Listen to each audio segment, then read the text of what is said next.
नमस्कार, मैं अनुराधा आप सबका अनुराधा मेडिकल क्लासेस में स्वागत करती हूँ। आई होप आप सब बहुत अच्छे होंगे और मैं भी बहुत अच्छी हूँ। आज के इस वीडियो में, इस लेक्चर में हम लोग एक इम्पॉर्टेंट टॉपिक पे बात करेंगे। आज का हमारा टॉपिक है किडनी इन्फेक्शन। मुझे लगता है ये एक ऐसा टॉपिक है जिसमें सभी लोगों को बताना बहुत ज़रूरी है, क्योंकि हमारा जो किडनी है, आप सब जानते हैं कि हमारे पास 2 किडनी होती है और किडनी अगर एक ख़राब हो जाती है तो दूसरे के साथ भी हम सर्वाइव कर सकते हैं। लेकिन किडनी जब इन्फेक्टेड हो जाती है, यानी कि जब किडनी में इन्फेक्शन, किसी भी प्रकार का संक्रमण लग जाता है, तो फिर हमारा किडनी जो है प्रॉपर वे में काम नहीं कर पाता है और यहीं से स्टार्ट हो जाता है आपका किडनी फेल्योर की तरफ जो रास्ता बनता है, यहीं से आपका स्टार्ट होता है। तो आज की इस वीडियो में हम लोग समझेंगे कि किडनी इन्फेक्शन किस वजह से होता है, जैसे कि मैंने यहाँ पॉइंट भी लिखा हुआ है, किसके वजह से होता है, इसके क्या सिम्टम है और किस किस में चीज़ में रिस्क फैक्टर है, यानी कि आपका कॉम्प्लिकेशंस यह क्रिएट करता है। और लास्ट में हम लोग प्रिवेंशन देखेंगे कि हम लोग कैसे किडनी इन्फेक्शन से बच सकते हैं।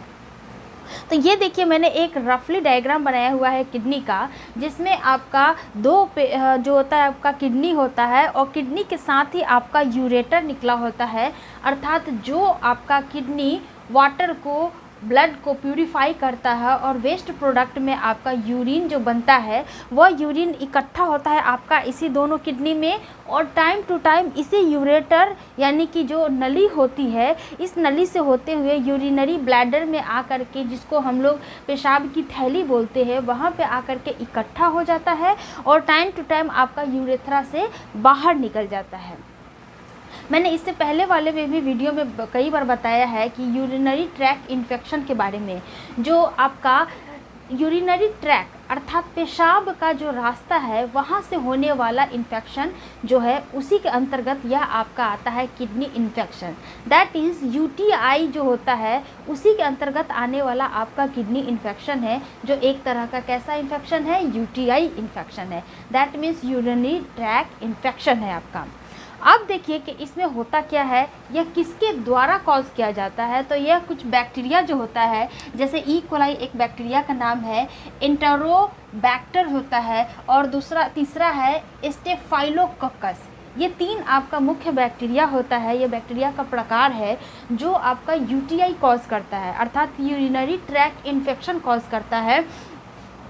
जब इस तरह का यूटीआई होता है तो आपका यूरेथ्रा से कोई भी क्या होता है, बैक्टीरिया एंटर करता है और एंटर करके आपका यूरिनरी ब्लैडर को इन्फेक्ट करता है और इसके साथ साथ आगे बढ़ करके ये संक्रमण फैल जाता है और फिर आपकी किडनी तक पहुंच जाती है और किडनी में इन्फेक्शन कॉज करना स्टार्ट कर देती है। तो ये रहा आपका यूटीआई किसके द्वारा कॉज होता है। 3 बैक्टीरिया का मैंने नाम बता दिया, यहाँ पे लिखा हुआ है E coli, एंटेरोबैक्टर, staphylococcus.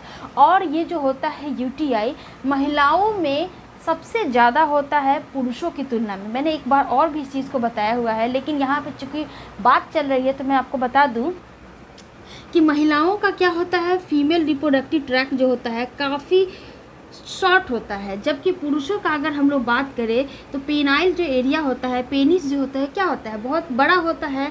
That means आपका यहाँ पे फीमेल में कितने होते हैं आप जानते हैं, ये वाला है जो आपका यूरिनरी ओरिफिस है और ये जो है आपका ये वेजाइनल ओरिफिस है और ये जो है आपका यूरिनरी ओरिफिस है।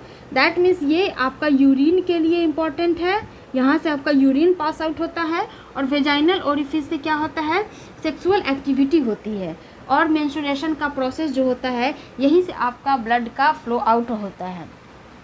अब देखिए, इंटरनली अगर बात करेंगे तो इंटरनली तो जितना आपका यूरेटर होता है, यूरिनरी ब्लैडर होता है, उसमें बहुत ज़्यादा डिफरेंसेस नहीं होती है, लेकिन वे ऑफ यूरिनरी पाथवे जो होती है, मतलब कि रास्ता जो होता है किस चीज़ का, आपका यूरिन त्यागने का, वह महिलाओं में काफ़ी शॉर्ट होता है, जबकि पुरुषों में क्या होता है, इस पेनिस वाला पूरे एरिया से आपको क्या करना पड़ता है, ट्रैवल कर करके यूरिन को बाहर निकलना पड़ता है। जबकि फीमेल में क्या होता है, कम रास्ता इसको ट्रैवल करना पड़ता है, जिस वजह से कोई भी संक्रमण होती है महिलाओं में बहुत जल्दी फैल जाती है, क्योंकि फीमेल्स जो होती है आप जानते हैं कहीं भी किसी भी नीचे बैठ करके वो यूरिन को त्यागती है, जबकि पुरुष जो होते हैं वो जनरली खड़े खड़े भी अपना यूरिन को पास आउट करते हैं, मैक्सिमम ऐसे ही करते हैं। उस वजह से क्या होता है, जो भी आपका जो ज़मीन में डस्ट है, बैक्टीरिया है, माइक्रो ऑर्गेनिज़म है, जिसकी वजह से आपका कोई इन्फेक्शन होता है, वो मेल के पास नहीं कांटेक्ट में आ पाती है बहुत जल्दी इन कंपैरिजन विथ फीमेल जब नीचे बैठ के यूरिन त्यागती है तो उस केस में क्या होती है, किसी भी क्या बोल सकते हैं उसको, माइक्रो ऑर्गेनिज़म, बैक्टीरिया का या फिर वायरस का क्या होता है, बहुत जल्दी कांटेक्ट में आ जाती है। बिकॉज अब वो नीचे बैठ रही है, गंदगी में बैठ रही है, तो कोई भी माइक्रो ऑर्गेनिज़म क्या होती है, बहुत जल्दी आपका फीमेल में पकड़ में आ जाती है और इस ट्रैक से होते हुए आपको इन्फेक्शन बहुत जल्दी कॉज कर देती है। तो ये था आपका रीज़न कि महिलाओं में बहुत जल्दी यूटीआई होता है इन कंपैरिजन टू मेल, है ना। मेल में यूटीआई बहुत कम होती है, जबकि फीमेल में यूटीआई क्या होती है, बहुत जल्दी हो जाती है। आ गई बात आपको समझ में। तो चलिए अब हम लोग सिम्टम्स की तरफ बढ़ते हैं कि अगर आपको किडनी इन्फेक्शन हो जाती है तो फिर आप में क्या क्या लक्षण देखने को मिलता है। तो सबसे पहले जो होगा, पेन होगा आपका लोअर बैक में। चूँकि आपका किडनी क्या है, लोअर बैक में है, तो किडनी इन्फेक्टेड है तो ऑब्वियसली वहाँ का जो एरिया है वो इन्फेक्टेड होगा और आपको वहाँ पे क्या होगा, दर्द महसूस होगा। तो आप जब भी यूरिन को त्यागने जाएंगे या फिर नॉर्मल डे में भी अगर बैठे रहेंगे तो आप कभी कभी बैठे बैठे आप अपने लोअर बैक में क्या होगा, आपको दर्द महसूस होगा, कमर वाले रीजन में आपको दर्द होगा। नेक्स्ट है pain when you pee. That means जब आप यूरिन को त्यागेंगे तो आपको दर्द होगा, ऐसा लगेगा कि मुझे बहुत ज़्यादा कमर में दर्द हो रहा है, या फिर आपका जो रिप्रोडक्टिव वाला एरिया है जहाँ से यूरिनरी ट्रैक आपका सिचुएटेड है, वहाँ वाले एरिया में भी आपको क्या होगा, दर्द होगा। नेक्स्ट है आपका अर्जेंट और फ्रीक्वेंट नीड टू पी। कभी कभी क्या होता है, हम बैठे रहते हैं बिना मतलब का, बिना कुछ किए, ऐसा फील होगा कि बहुत इमरजेंसी आई हुई है, और जब आप यूरिन करने जाएंगे तो धीरे धीरे रुक रुक के होगा, कभी नहीं होगा, और कभी कभी अचानक से बहुत ज़्यादा फ्लो में होगा, और ऐसा फील होगा कि अभी करके आए हैं, फिर थोड़ी देर के बाद 5 मिनट के बाद फील हो रहा है कि मुझे और यूरिन को त्यागना है। ऐसा आपका दिन भर चलते रहेगा। जब भी इस तरह के सिम्टम्स अगर आपको फील होता हो तो आप समझिए कि आपका क्या हो गया हुआ है, किडनी इन्फेक्टेड हो गया हुआ है, आपको यूटीआई हो गया हुआ है। तो यही आपका लिखा हुआ है कि अर्जेंट और फ्रीक्वेंट नीड टू पी। तो ये सबसे इम्पॉर्टेंट आपका लक्षण है, क्योंकि ये बहुत सारे लोगों में देखने को मिला भी हुआ है। तो आपको डॉक्टर से मिलने की आवश्यकता है और कुछ प्रिवेंशन को अपनाने का भी बहुत ज़रूरी है यहाँ पे। नेक्स्ट है आपका ब्लडी और स्मेली पी। ब्लडी और स्मेली का मतलब हो गया कि यूरिन में आपका क्या होगा, गंध आ जाएगा। गंध कहने का मतलब हो जाएगा कि जब आप यूरिन में किसी अनवांटेड चीज़ का मिश्रण आ जाता है तो पानी की कमी हो जाती है और गंदगी ज़्यादा हो जाती है, तो उस केस में क्या होता है, आपका यूरिन का स्मेल चेंज हो जाता है। आप देखते होंगे जैसे डायबिटीज़ वालों का क्या होता है, जब भी यूरिन त्यागते हैं तो वहाँ पे चींटियाँ लग जाती है, तो ये सिम्टम होता है कि उनको क्या है, डायबिटीज़ है। तो उसी प्रकार अगर आपका किडनी इन्फेक्शन है तो फिर आपका जो यूरिन त्यागते हैं उसमें क्या होगा, स्मेल होगा, और कभी कभी उस यूरिन के साथ ब्लड भी आपको देखने को मिल सकता है। तो ये कुछ 4-5 जो है आपका मेन सिम्टम्स थे जो मैंने बता दिए। और दर्द होना, फीवर, कॉज, ये सब वीकनेस वगैरह ये तो आम बात है, जो सारे जितने भी डिजीज़ होते हैं उसमें होते हैं। बस बेसिकली किस पॉइंट ऑफ व्यू से आप समझ सकते हैं कि मुझे वो इन्फेक्शन है, तो वो है आपका ये वाला पॉइंट है। आ गई बात आपको समझ में। और फिर स्मेली पी, ये दोनों इम्पॉर्टेंट है। अब देखिए इस प्रकार का अगर किडनी इन्फेक्शन हो गया हुआ है तो ये बहुत सारे चीज़ों में क्या करता है, रिस्क फैक्टर कॉज करता है। मतलब किस फील्ड में आपको रिस्क है, किडनी इन्फेक्शन हो जाती है तो किस किस फील्ड में आपको रिस्क हो सकता है, वो वाली फील्ड को हम लोग डिस्कस करते हैं। तो ये जो है आपका ब्लड पॉइजनिंग कर सकता है। अब देखिए ब्लड पॉइजनिंग मतलब रक्त को क्या कर सकता है, विषैला बना सकता है। नॉर्मल जो ब्लड होता है वो कहाँ से फिल्टर होती है, किडनी से फिल्टर होती है, आप सब जानते हैं। और किडनी में इन्फेक्शन है तो ऑब्वियसली वो इन्फेक्शन धीरे धीरे आपके क्या होगी, ब्लड में सर्कुलेट हो जाएगी, और ब्लड से सर्कुलेट होते होते पूरे बॉडी में सर्कुलेट होगी, और हमारे बॉडी से कुछ टॉक्सिन्स पदार्थ भी निकलते हैं, विषैले पदार्थ भी निकलते हैं, जो आपका यूरिन से होते हुए बाहर निकलता है। लेकिन जब संक्रमण हो जाएगा तो फिर उसी यूरिन के साथ साथ वो तो पास आउट होगा ही, लेकिन अगर इन्फेक्शन बहुत लंबे समय तक आपके किडनी में उपस्थित है तो वो इन्फेक्शन आपका ब्लड को इन्फेक्ट करते करते पूरे बॉडी को इन्फेक्ट कर सकता है, जिससे आपको बहुत अलग प्रकार का भी बीमारियां हो सकती है। तो ये आपका रिस्क फैक्टर पहला हो गया। दूसरा है किडनी स्कैरिंग। किडनी स्कैरिंग का मतलब हो गया कि किडनी में बहुत ज़्यादा दाग, वो जो अंदर से स्कार जिसको बोलते हैं, मतलब छाले, घाव या फिर किसी भी प्रकार का बोल दीजिए, आपका किडनी को अंदर से वो क्या करना स्टार्ट कर देती है, ग्रसित करना स्टार्ट कर देती है, घाव जैसा पैचेस बनाना शुरू कर देती है। तो ये आपका अलग प्रकार का एक बीमारी हो जाएगा कि किडनी में घाव का हो जाना, पस का बनना, ठीक है। तो ये भी आपका एक रिस्क फैक्टर है। नेक्स्ट है आपका प्रेगनेंसी कॉम्प्लिकेशन। प्रेगनेंसी जो होती है फीमेल में ऑब्वियसली होगी, तो फीमेल में अगर प्रेगनेंसी कंसीव है और किडनी को इन्फेक्शन हो गया हुआ है, तो जो उसका बेबी पल रहा है उसके पेट में, उसके गर्भ में, तो उस बेबी का क्या होता है, वजन घट जाता है। यस, ये बहुत इंपॉर्टेंट बात है कि अगर किसी महिला को यूटीआई हो गया हुआ है प्रेगनेंसी के टर्म में, तो वो उनका आने वाला जो बच्चा है उसको भी इन्फेक्शन हो सकती है।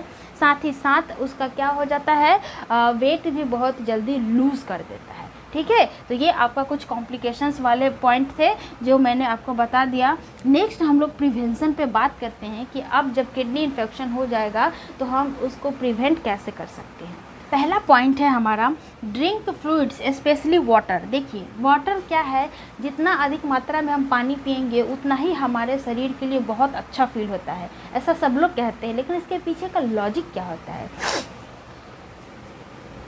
आइए मैं बताती हूँ आपको। यहाँ पे आपका क्या है, टॉक्सिन्स है, जो भी आपका इन्फेक्टेड पर्सन है, मतलब कि माइक्रो ऑर्गेनिज्म है, वो सारी चीज़ यहाँ पे आपका प्रेजेंट है। और हम जब बहुत ज़्यादा मात्रा में पानी पीते हैं तो उस पानी के माध्यम से आपका जो टॉक्सिन्स है वो शरीर से बाहर निकलता है। लेकिन जब हम पानी की मात्रा ही कम पिएंगे तो आपको लग रहा है कि उस टॉक्सिन्स जो आपको प्रेजेंट है, इन्फेक्शंस को बढ़ाने में मदद कर रहा है, वो आपके शरीर से बाहर निकल पाएगा? नहीं निकल पाएगा। तो इसलिए कहा जाता है कि कोई भी अगर किडनी से संबंधित समस्याएं होती है या फिर ब्लड से संबंधित, तो फिर आपको पानी की ज़्यादा मात्रा लेनी चाहिए, क्योंकि जो भी टॉक्सिन्स होते हैं वो आपके इसी पानी के माध्यम से यूरिन से होते हुए बाहर निकल जाते हैं। तो इस केस में आपको क्या करना है, बहुत ज़्यादा फ्लूइड वाला सब्सटेंस लेना है, जैसे जूस वगैरह भी ले सकते हैं, लेकिन सबसे ज़्यादा आपको नॉर्मल वाटर पीना है। नेक्स्ट है आपका urinate as soon as you need to. कुछ लोगों का आदत होता है, टॉयलेट लगा हुआ है लेकिन हम उसे रोक रहे हैं। यह टॉयलेट का रोकना आपको बहुत महंगा पड़ सकता है, क्योंकि जब हम टॉयलेट को रोकते हैं तो आपका किडनी पे जोर लगता है, और जोर लगने से आपका जो भी किडनी का फंक्शन होता है, जैसे वाटर रीएब्जॉर्प्शन का, यूरिन फिल्ट्रेशन का, ये सब में प्रॉब्लम क्रिएशन होता है, और प्रॉब्लम क्रिएट होते होते आपका किडनी फेल्योर तक भी जा सकता है। तो जो लोग ऐसा अपना पेशाब को बार बार रोकते हैं, सोचते हैं कि बाद में चले जाएंगे, वो ऐसा करना बंद कर दीजिए, अदरवाइज़ आपका किडनी पूरी तरह इन्फेक्टेड हो जाएगी और लास्ट में आपका किडनी फेल्योर तक भी जा सकता है यह समस्या, ठीक है। तो आपको अगली बार से ऐसे नहीं करना है। नेक्स्ट है empty the bladder after copulation. Copulation का मतलब समझ ही गए होंगे कि फिजिकली जब हम लोग रिलेशनशिप करते हैं, बनाते हैं, तो फिर उसके बाद आपको क्या करना है, यदि आपको फील हो रहा है कि टॉयलेट लगा हुआ है या फिर टॉयलेट आपके बॉडी के अंदर बहुत 1-2 घंटे से स्टोर है, तो हमेशा कॉपुलेशन के बाद क्या करना है, यूरिन को त्यागना है। ये सबसे अच्छी आदत होती है, यूरिन को त्यागना है। फिर अपने प्राइवेट पार्ट्स वगैरह को बहुत अच्छे से वॉश करना है, पानी से वॉश करके तब जा कर के रिलैक्स होकर के जो भी काम करना है वो आप कर सकते हैं। इससे आपका इंटरनली और एक्सटर्नली दोनों प्रकार के इन्फेक्शन होने से बच सकते हैं। नेक्स्ट है आपका वाइप केयरफुली। यही मैंने बताया कि अगर किसी भी प्रकार का आप संबंध बनाते हैं तो फिर आपको अपना वेजाइनल एरिया को, फीमेल का बात करें तो वेजाइनल एरिया, मेल का बात करें तो फिर आपका पेनिस वाला जो भी एरिया है उसको हमेशा साफ़ करना है, ठीक है। नेक्स्ट है avoid using products in the genital area. Genital area कहने का मतलब ही हो गया कि आपका गुप्तांग जो है या फिर गुप्तांग वाला जो एरिया है, वहाँ पे आपको किसी भी प्रकार के बाहरी प्रोडक्ट का इस्तेमाल नहीं करना है। स्पेशली नॉर्मली तो करते ही हैं, लेकिन स्पेशली आपको जब इन्फेक्शन है तो आपको नहीं करना है। तो इन्फेक्शन को पहचानेंगे कैसे? जो मैंने सिम्टम्स बताए हैं ये सारे आपको इन्फेक्शन को पहचानने में मदद करेंगे। जब भी इसमें से कोई भी 2-3 प्रकार का सिम्टम्स दिखता है आपको, तो आप ये सारे प्रिवेंशन को अपनाइए, आप बहुत जल्दी आपको रिलैक्स फील होगा। अदरवाइज़ अगर एक बार डॉक्टर के पास चले गए तो फिर आपका आना जाना प्लस मनी का जो खर्चा होता है वो सारे चीज़ बढ़ जाएंगे, और फिर मेडिसिन ये वो फलान, आप सब जानते ही कितनी ज़्यादा प्रॉब्लम्स होती है, मुझे बताने की ज़रूरत नहीं है। और एक मिडिल क्लास फैमिली के लिए बेफालतू का इन्वेस्टमेंट करना, जो आप समझ रहे हैं इधर उधर खर्चा करना कितना मुश्किल हो जाता है। तो आई होप आपको यह बात समझ में आ गया होगा। और जिन जिन लोगों को नहीं पता है और आपके पास अगर ये वीडियो पहुंचा है तो उन लोगों के पास ज़रूर शेयर करें जो इस प्रकार के समस्या से ग्रसित हैं, ताकि उन्हें कुछ पता हो, मेरे इस वीडियो के माध्यम से कुछ चीज़ें पता हो और वो अपना क्योर कर सके, जिस वजह से मुझे बहुत खुशी होगी। आई होप आपको अच्छा लगा होगा वीडियो, तो वीडियो को लाइक शेयर और सब्सक्राइब जरूर कर दीजिएगा। मिलते हैं नेक्स्ट वीडियो में एक नए टॉपिक के साथ। अपना ध्यान रखिए। जय हिंद।